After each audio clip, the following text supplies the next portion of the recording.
Welcome to another video. Cinderella Fairytale. Once upon a time, a girl named Cinderella lived with her stepmother and two stepsisters. Poor Cinderella had to work hard all day long so the others could rest. It was she who had to wake up each morning when it was still dark and cold to start the fire. It was she who cooked the meals. It was she who kept the fire going. The poor girl could not stay clean from all the ashes and cinders by the fire. What a mess! Her two stepsisters laughed. And that is why they called her Cinderella. One day, big news came to town. The king and queen were going to have a ball. It was time for the prince to find a bride. All of the young ladies in the land were invited to come. They were wild with joy. They would wear their most beautiful gown and fix their hair extra nice. Maybe the prince would like them. At Cinderella's house, she now had extra work to do. She had to make two brand new gowns for her stepsisters. Faster! Shouted one stepsister. You call that a dress? Screamed the other. Oh, dear, said Cinderella. When can I? The stepmother marched into the room. When can you what? Well, said the girl, when will I have time to make my own dress for the ball? You? Yelled the stepmother. Who said you were going to the ball? What a laugh, said one stepsister. Such a mess. They pointed at Cinderella. All of them laughed. Cinderella said to herself, when they look at me, maybe they see a mess. But I am not that way. And if I could, I would go to the ball.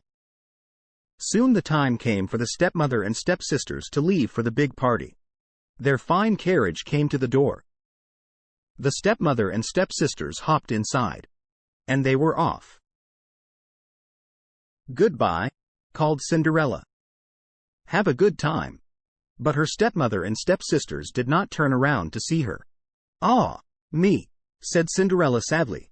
The carriage rode down the street. She said aloud, I wish I could go to the ball, too. Then poof! All of a sudden, in front of her was a fairy. You called? Said the fairy. Did I? Said Cinderella. Who are you?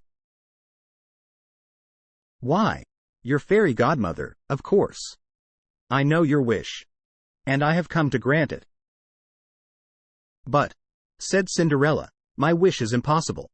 Excuse me, said the fairy godmother in a huff. Did I not just show up out of thin air? Yes, you did, said Cinderella. Then let me be the one to say what is possible or not. Well, I think you know I want to go to the ball, too. She looked down at her dirty clothes. But look at me. You do look a bit of a mess, child, said the fairy godmother. Even if I had something nice to wear, said the girl, I would have no way to get there. Dear me, all of that is possible, said the fairy. With that, she tapped her wand on Cinderella's head. At once, Cinderella was all clean. She was dressed in a beautiful blue gown. Her hair was set up high on her head inside a golden band. This is wonderful, said Cinderella. Who said I was done? Said the fairy godmother. She tapped her wand again. At once, a beautiful carriage came to be, with a driver and 4 white horses.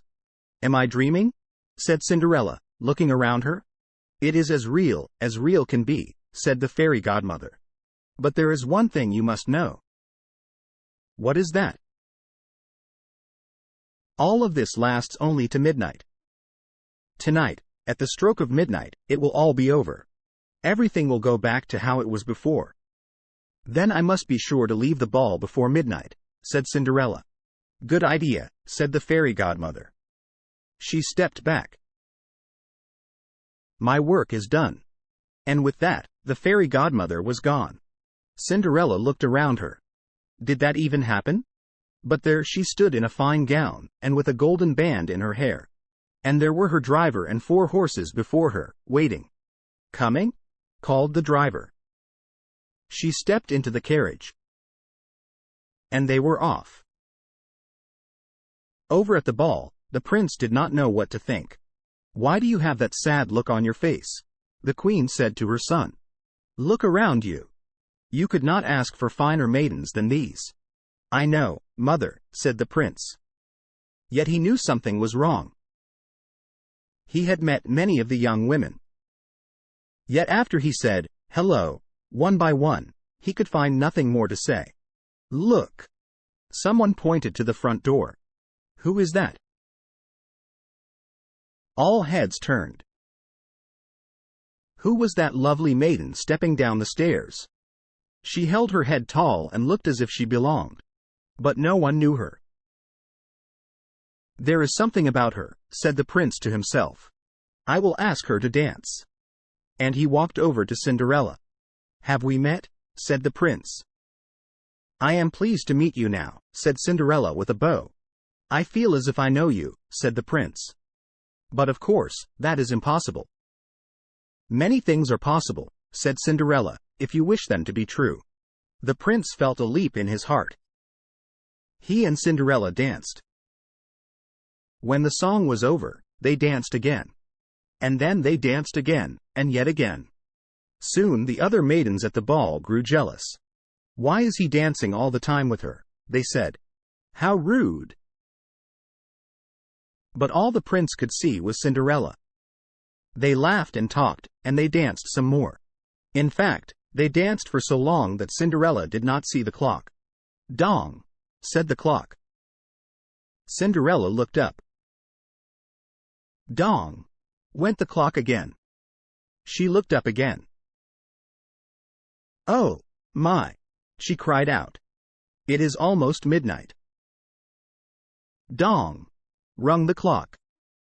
Why does that matter? Said the prince. Dong! Called the clock.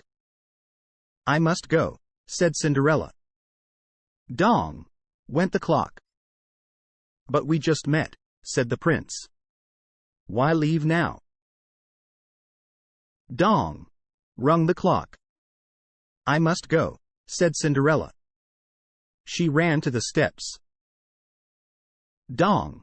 Said the clock. I cannot hear you, said the prince. The clock is too loud. Dong! Rung the clock. Goodbye, said Cinderella. Up the stairs she ran. Dong! Went the clock. Please, stop for a moment, said the prince. Oh, dear, she said as one glass slipper fell off her foot on the stair. But Cinderella kept running up. Dong! Said the clock. Please wait a moment, said the prince. Dong! Rung the clock. Goodbye. Cinderella turned one last time. Then she rushed out the door. Dong! The clock was quiet. It was midnight. Wait, called the prince. He picked up her glass slipper and rushed out the door. He looked around but could not see her blue dress anywhere. This is all I have left from her, he said, looking down at the glass slipper. He saw that it was made in a special way, to fit a foot like none other. Somewhere there is the other glass slipper, he said. And when I find it, I will find her, too. Then I will ask her to be my bride. From hut to hut, from house to house, went the prince. One young woman after another tried to fit her foot inside the glass slipper. But none could fit. And so the prince moved on. At last the prince came to Cinderella's house. He is coming, called one stepsister as she looked out the window. At the door, screamed the other stepsister. Quick, yelled the stepmother. Get ready. One of you must be the one to fit your foot in that slipper. No matter what. The prince knocked.